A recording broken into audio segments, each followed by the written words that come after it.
Anggian Mayangsari, ibu rumah tangga melaporkan seorang pengelola atau bandar arisan ke Polrestabes Palembang dengan sangkaan menganiaya dirinya. Menurut pelapor dalam laporannya menyebut ia mengikuti dua arisan berbeda dengan terlapor. Ia mengkonfirmasi untuk arisan yang menunggak untuk dibatalkan mengikutinya, namun dilarang pelapor karena telah membayar yang sebelumnya.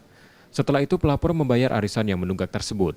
Pelapor kemudian memeriksa jadwal penerimaan arisan lain yang akan diterimanya pada bulan Juni, namun dirubah menjadi bulan Juli. Hal itu kemudian ditanyakan pada terlapor yang memicu keributan.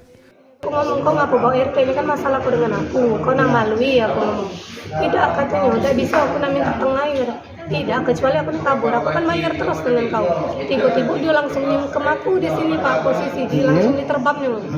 Diterbangnya tuh nak 2 kali tidak dapat, aku tangkap tangannya, jadilah aku ngomong penganu aku.